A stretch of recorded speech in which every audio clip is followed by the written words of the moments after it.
This is Anin Astaroth speaking on behalf of Marax.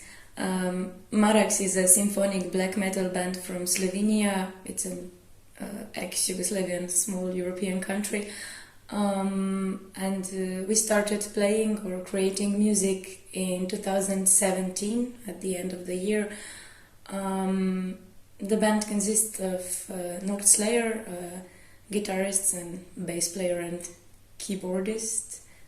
For recording, Morgot, who is the drummer, and Anin Astaroth, I am the vocalist. We also had or collaborated with violin players Žica and Morse Violinis for studio albums.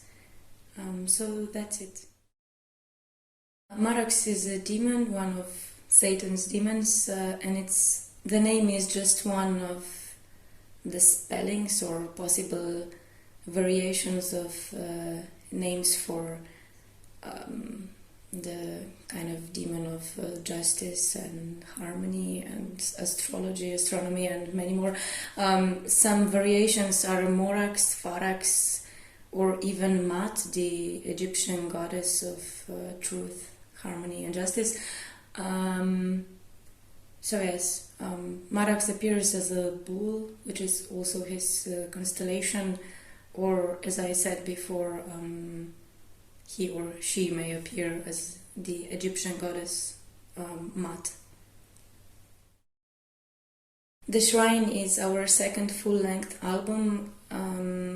We released it at the end of August last year, 2024. We recorded and produced it in Studio Teplice, or actually the studio of our guitarist and drummer. We don't have a label, but in terms of music, we aim to go a step further with each release, so we like to think it's maybe more powerful than the last album.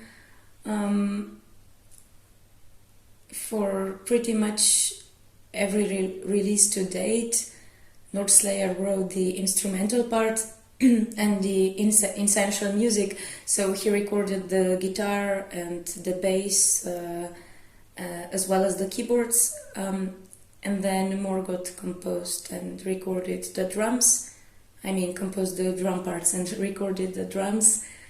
The violin and viola parts were recorded by Morse Violinis. North Slayer also recorded a cello part and contributed with some backing vocals. For some parts on two songs, Reminiscence and Imperatrix Mundi, we also had a guest vocalist, who is an opera singer, Dunja Tinauer. So she recorded some vocals for these two songs, and I recorded the vocals and wrote the lyrics. So the Shrine, again, is kind of meant to be listened as a whole, from start to finish. One song continues to the other. Of course, you can listen to it separately, to the songs, but the whole album is written like one piece. Regarding the lyrics, the story evolves from the previous release, The Witch. However, this time it's about, obviously, an old, long-forgotten shrine that's about to decay after the witch's death. So the dead witch's soul still has some power.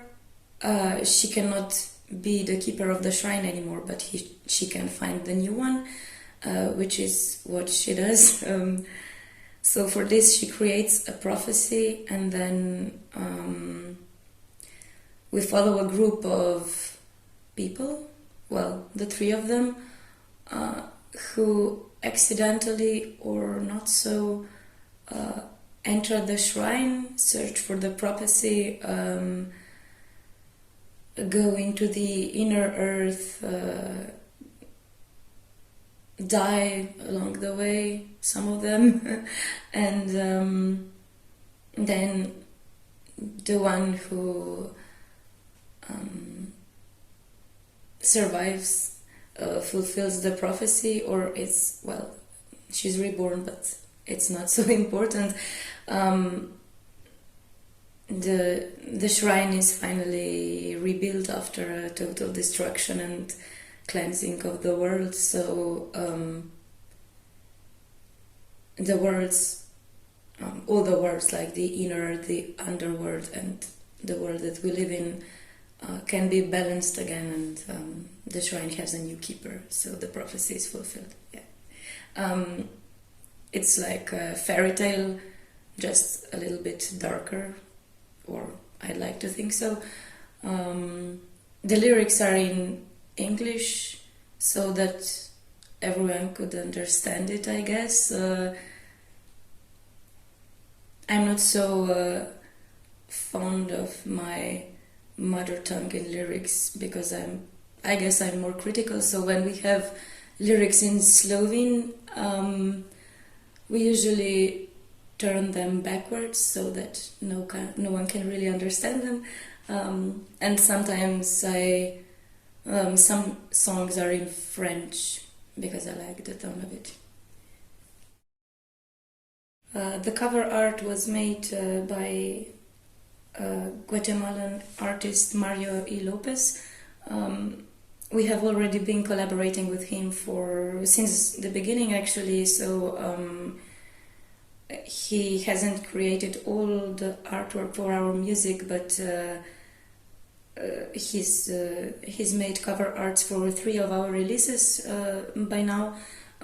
So the shrine cover depicts the shrine as we imagine it, with the master's touch, of course. So it's pretty dark. You can see a tree growing out of a well, or the fountain that connects the worlds, as well as a river which might be the river Styx, or has a similar function, and there's also a lightning that is what in the song Total Annihilation, it destroys the shrine, as I mentioned before, and there's also a cave which might lead into the inner earth, so like the fountain. As for Morgoth, he is a professional musician, so along with Marax, other bands, and his musical projects, he teaches percussion, so he's a professor at some music schools. Nordslayer is also in music professionally. He builds his own guitars, basses, and other string instruments. And apart from some other projects, he and Morgoth are in bands like Zwinger and Cordura. As for me, I am a translator. I work mainly as a proofreader and language counselor. It's a thing in Slovenia, I guess. And I also work as a speaker in broadcasting or radio host. I guess we all started showing an interest in metal music in elementary school. As for me, I must have been at the age of 7, if Apocalyptica counts. My mother bought some CDs one time. She was in Finland and brought them home. I was hooked, so I guess I have to thank my parents, but I think it was like at the early age for all of us. I don't know.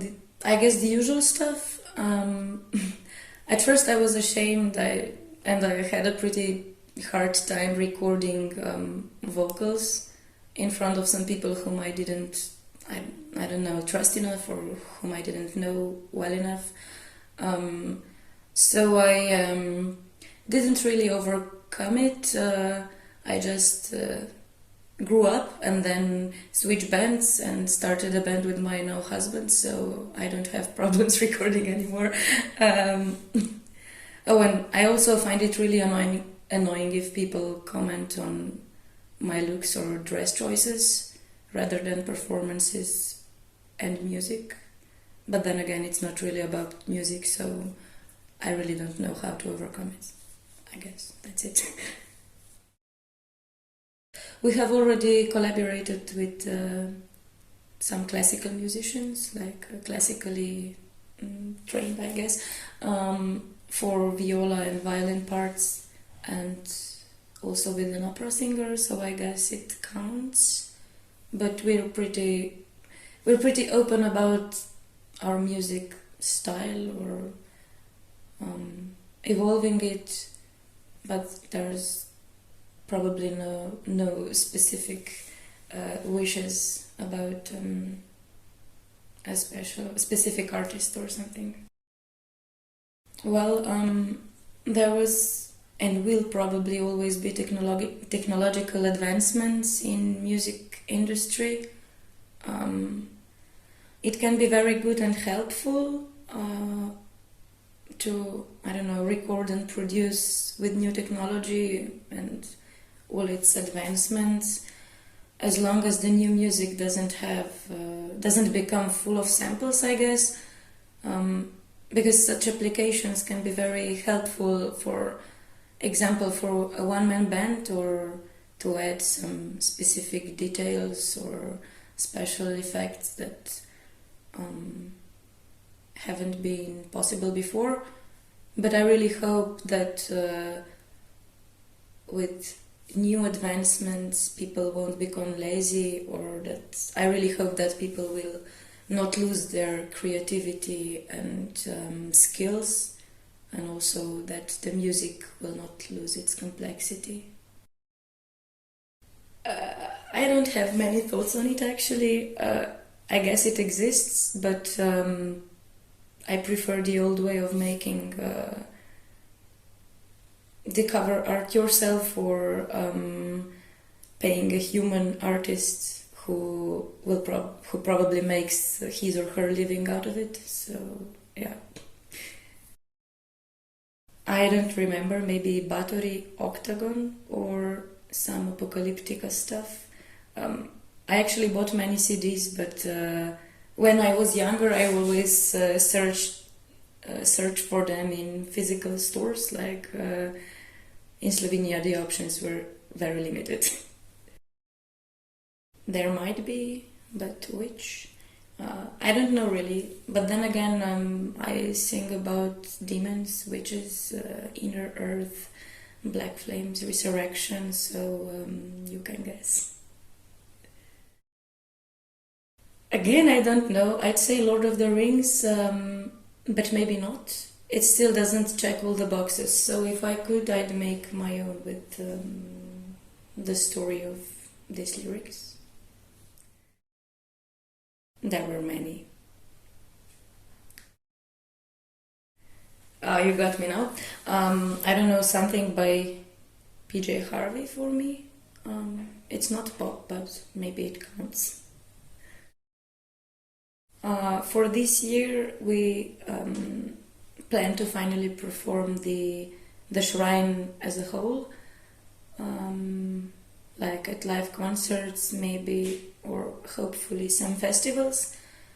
Our guitarist is actually a little too capable, so we have there is a composition for the new album already waiting for other members, so this might happen soon. And well, we'll keep creating extreme metal music. That's probably all. So thank you very much for having us, and cheers.